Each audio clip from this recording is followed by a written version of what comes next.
Hello everyone, कैसे हो आप सब। आई होप आप सब अच्छे से होंगे।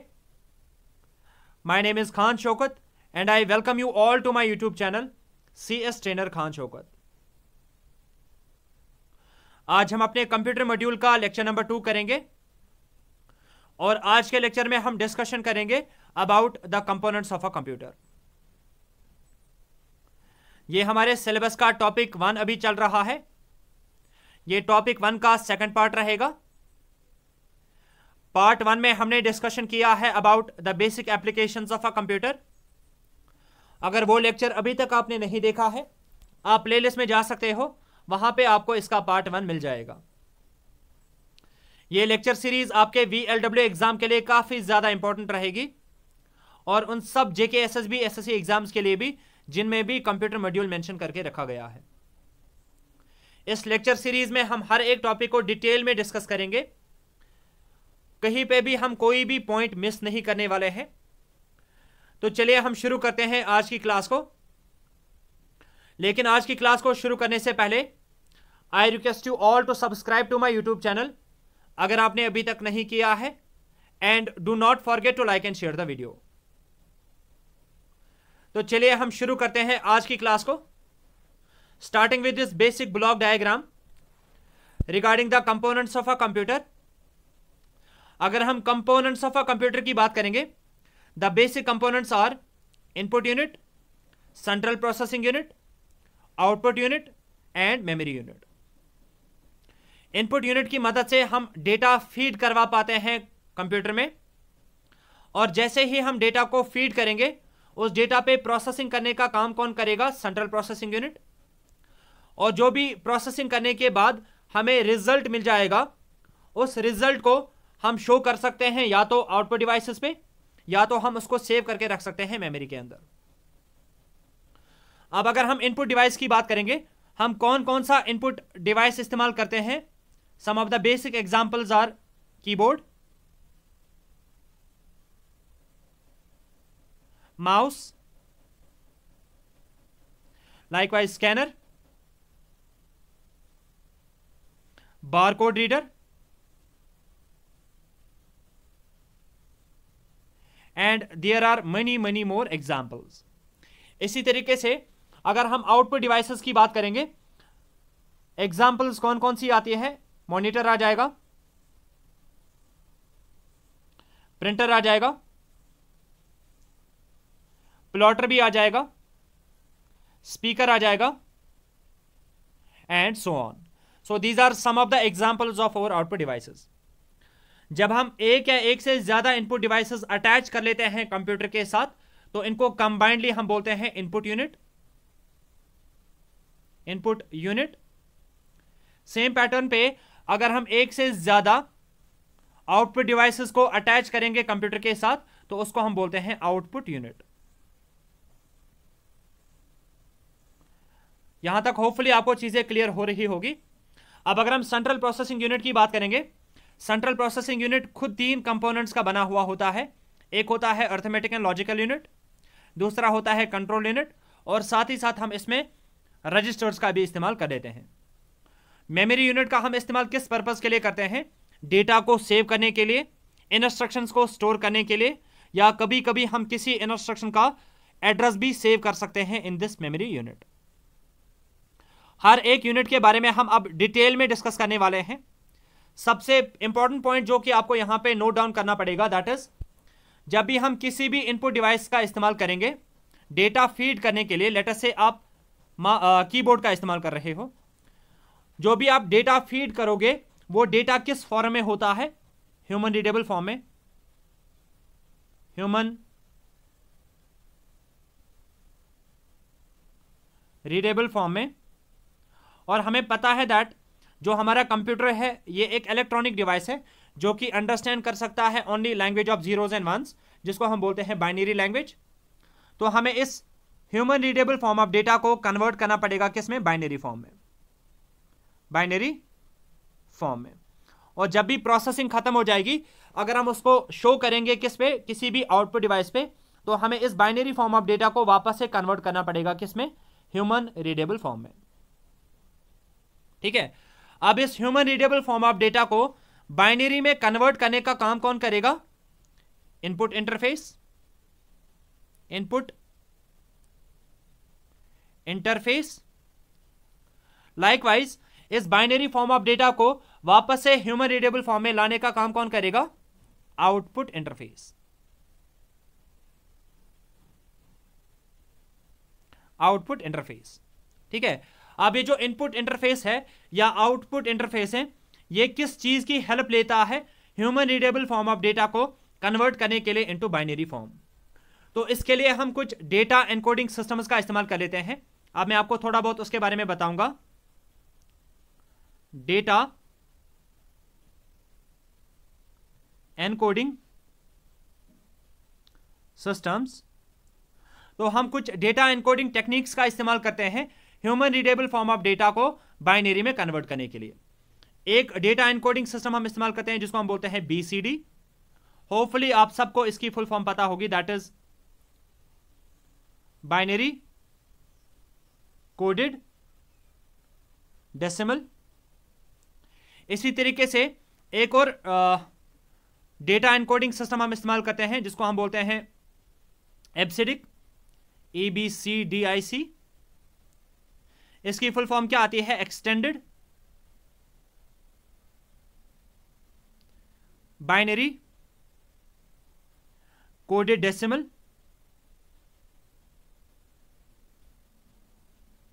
Interchange code.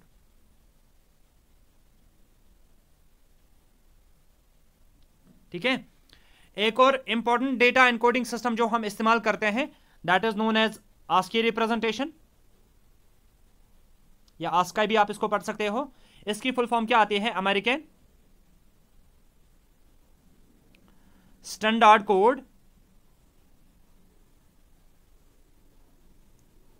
For information interchange. ये सारी की सारी फुल फॉर्म्स आपको अच्छे से पता होनी चाहिए। और इनमें सबसे ज्यादा पॉपुलर डेटा एनकोडिंग सिस्टम जो है that is your ASCII representation. अब मैं आपको एग्जांपल से अंडरस्टैंड कराने की कोशिश करूंगा how human readable form of data is converted into binary form by over input interface. ठीक है, अगर मैं लेटर से A टाइप कर रहा हूं कीबोर्ड पे, और अगर हम ASCII रिप्रेजेंटेशन को फॉलो करते होंगे, ASCII डेटा एनकोडिंग सिस्टम को इस्तेमाल करते होंगे, तो A की जो बाइनरी रिप्रेजेंटेशन आती है ना, ये हमने फिक्स करके रखा हुआ है। A को ASCII में रिप्रेजेंट किया जाता है 65 से, और अगर मैं 65 को बाइनरी में कन्वर्ट करूंगा तो क्या आ जाएगा? 1000001।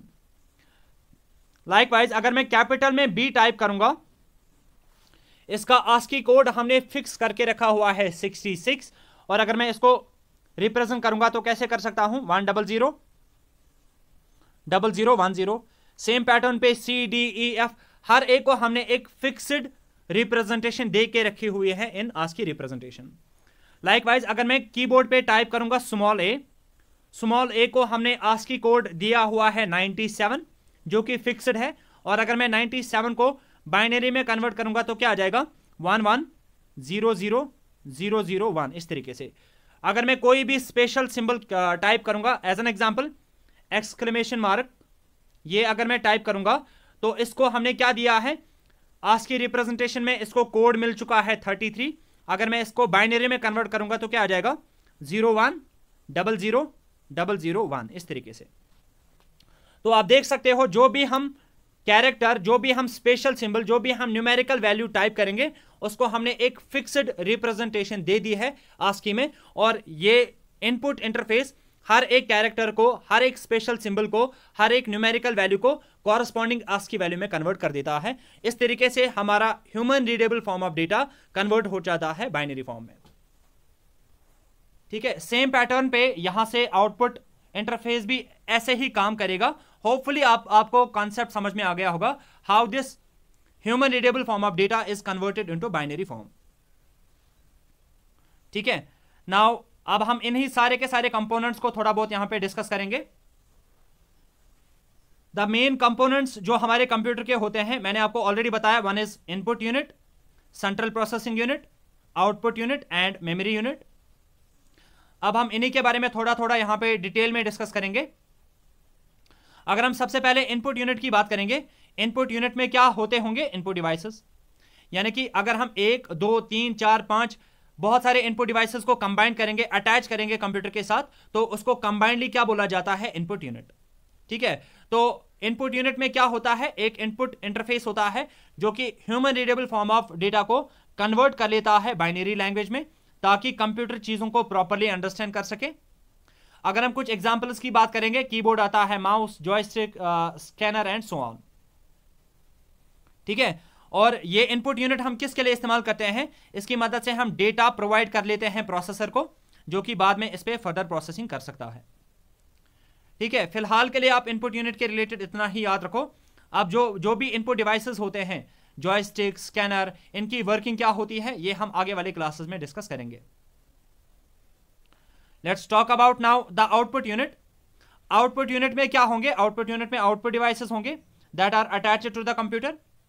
और आउटपुट यूनिट में क्या होता है? एक आउटपुट इंटरफेस होता है जो कि बाइनरी डेटा को कन्वर्ट करता है, किसमें? ह्यूमन अंडरस्टैंडेबल फॉर्म में। अगर हम कुछ एग्जांपल्स की बात करेंगे, मॉनिटर, प्रिंटर, प्लॉटर, ये कुछ एग्जांपल्स आती है आपके आउटपुट डिवाइसेस की। ठीक है, ये जो आउटपुट यूनिट होता है, ये क्या करता है? डिस्प्ले करता है आउटपुट को, या तो प्रिंट करता है आउटपुट को इन यूजर फ्रेंडली फॉर्मेट, यानी कि ह्यूमन रीडेबल फॉर्म में।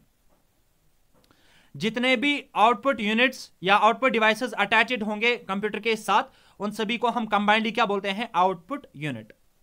ठीक है, और आउटपुट यूनिट क्या करता है? एक्सेप्ट कर लेता है डेटा फ्रॉम द सीपीयू और इसको डिस्प्ले करता है इन ह्यूमन रीडेबल फॉर्म। बात कर लेते हैं सेंट्रल प्रोसेसिंग यूनिट के बारे में। यहां पे मैं आपको बहुत सारा डेटा देने की कोशिश करूंगा। ये पीडीएफ आपको टेलीग्राम चैनल पे मिल जाएगी, उसकी उसकी लिंक आपको डिस्क्रिप्शन बॉक्स में मिल जाएगी। ठीक है, तो अगर हम सेंट्रल प्रोसेसिंग यूनिट की बात करेंगे, मैं पेज टर्न कर लेता हूं। हाँ, अगर हम सेंट्रल प्रोसेसिंग यूनिट की बात करेंगे, सेंट्रल प्रोसेसिंग यूनिट खुद जो है 3 पार्ट्स का बना हुआ होता है। एक होता है आपका ALU, यानी कि अर्थमेटिक एंड लॉजिकल यूनिट। एक और यूनिट यहां पे आता है CU, जिसको हम बोलते हैं कंट्रोल यूनिट। और यहां पे हम क्या करते हैं? कुछ रजिस्टर्स का इस्तेमाल कर लेते हैं। ठीक है, ये सारे के सारे कंपोनेंट्स आते हैं हमारे CPU के। फाइन, अब अगर हम थोड़ा थोड़ा इसको डिटेल में डिस्कस करेंगे, starting with the ALU, arithmetic and logical unit क्या करता है? It is responsible for doing the arithmetic as well as logical operations. अगर हम अर्थमेटिक ऑपरेशंस की बात करेंगे तो क्या क्या आता है? एडिशन आ सकता है, सब्ट्रैक्शन आता है, मल्टीप्लिकेशन आता है, डिवीजन आता है and so on. These are over arithmetic operations, basic arithmetic operations. इसी पैटर्न पे अगर हम लॉजिकल ऑपरेशंस की बात करेंगे तो हमारा ALU कौन कौन सा लॉजिकल ऑपरेशन परफॉर्म कर सकता है? एंड ऑपरेशन, और operation, not operation, XOR operation, XNOR operation, NAND operation, nor operation.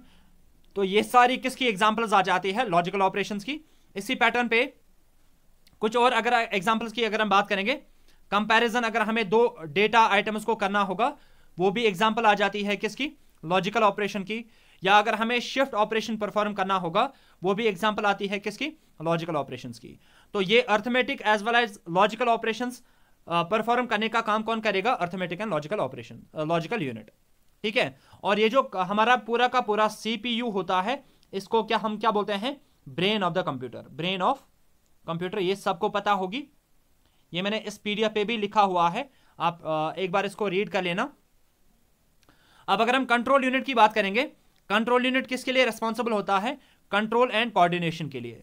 क्योंकि कंट्रोल यूनिट क्या करता है? ये जनरेट कर लेता है timing and control signals, control signal से जनरेट कर लेता है। तो उसकी मदद से क्या होता है?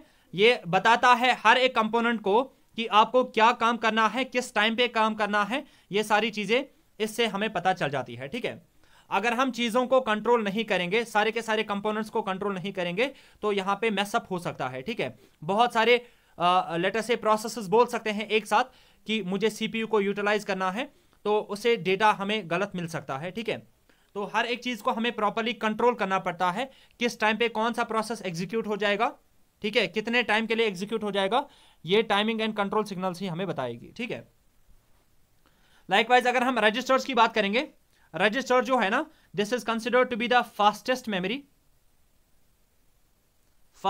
मेमोरी, और इसका साइज जो होता है काफी ज्यादा स्मॉल होता है। ये पार्ट होता है किसका, सीपीयू का ही। ठीक है, और अगर हम रजिस्टर्स को फर्दर थोड़ा सा एलॉबरेट करके देखेंगे, दैट इज जो हमारे रजिस्टर्स होते हैं, कुछ रजिस्टर्स हम इस्तेमाल करते हैं फॉर स्टोरिंग डेटा, कुछ रजिस्टर्स हम इस्तेमाल करते हैं फॉर स्टोरिंग इंस्ट्रक्शंस, और कुछ रजिस्टर्स हम इस्तेमाल करते हैं फॉर स्टोरिंग द एड्रेस। अगर मैं एक एक दो एग्जांपल्स आपको यहां पे बताऊंगा, डेटा रजिस्टर्स की एग्जांपल क्या क्या आती है। एक रजिस्टर हम इस्तेमाल करते हैं नेमली MBR, मेमोरी बफर रजिस्टर, ये एक डेटा रजिस्टर है। इसकी वर्किंग क्या है ये भी हम आगे वाले क्लासेस में देखेंगे। एक्यूमुलेटर रजिस्टर भी हम इस्तेमाल करते हैं, ये भी एक डेटा रजिस्टर ही होता है। अगर हम एड्रेस रजिस्टर्स की बात करेंगे तो MAR नाम का एक रजिस्टर हम इस्तेमाल करते हैं, memory address register. Likewise PC एक रजिस्टर हम इस्तेमाल करते हैं, ये भी एक प्रोग्राम काउंटर, ये भी एक एड्रेस रजिस्टर ही है।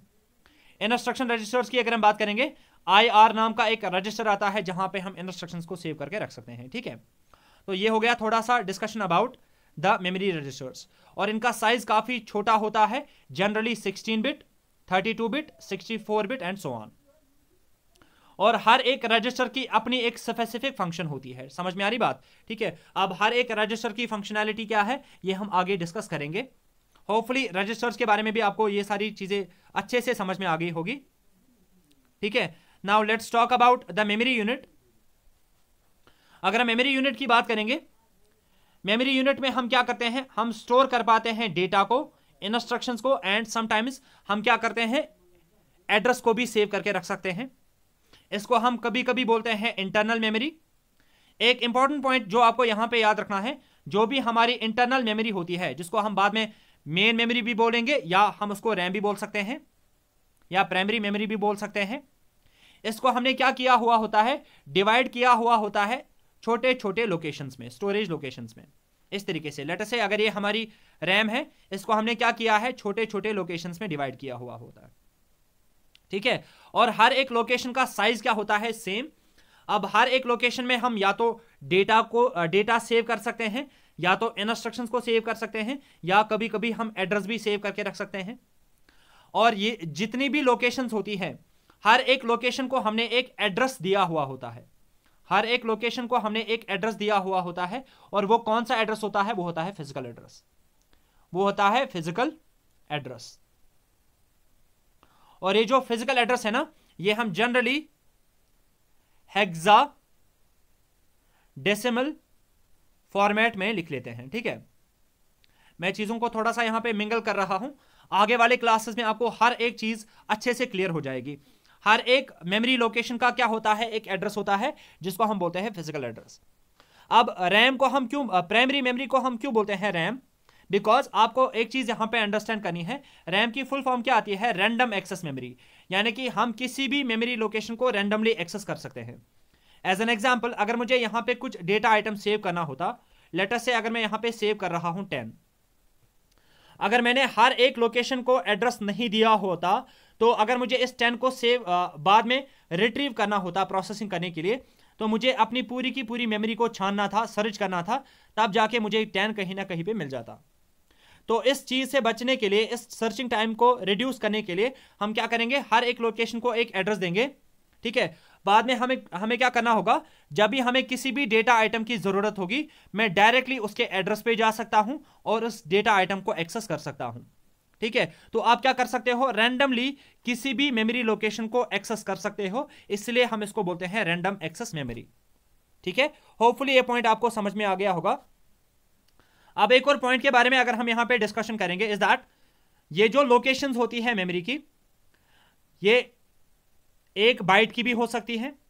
हर एक लोकेशन का साइज या 1 बाइट का होगा, या 2 बाइट्स का होगा, या तो 4 बाइट्स का होगा, एंड सो ऑन। समझ में आ रही बात? अगर हर एक लोकेशन 1 बाइट की होगी, तो हम उसको बोलते हैं, हमारी मेमोरी जो है ना, that is byte addressable, that is byte addressable. यानी कि हर एक बाइट को हमने एक एड्रेस दिया हुआ होता है। अगर हमारी मेमोरी में हर एक लोकेशन का साइज 2 बाइट्स का होगा, 4 बाइट्स का होगा, उस टाइम पे हम टर्म यूज करते हैं, हमारी मेमोरी जो है ना that is word addressable, where word का जो साइज है वो 2 बाइट्स का भी हो सकता है एंड 4 बाइट्स का भी हो सकता है एंड सो ऑन। ये पॉइंट भी आपको अच्छे से होपफुली समझ में आ गया होगा। ये सारे के सारे इंपॉर्टेंट पॉइंट्स है, आपको एज इट इज याद रखने की जरूरत है। ठीक है, तो होपफुली आज का लेक्चर आपको अच्छे से समझ में आ गया होगा। इनकेस अगर मैंने कोई पॉइंट यहां पे मिस किया होगा, आप इस पीडीएफ को एक बार पढ़ लेना, होपफुली आपको सारी चीजें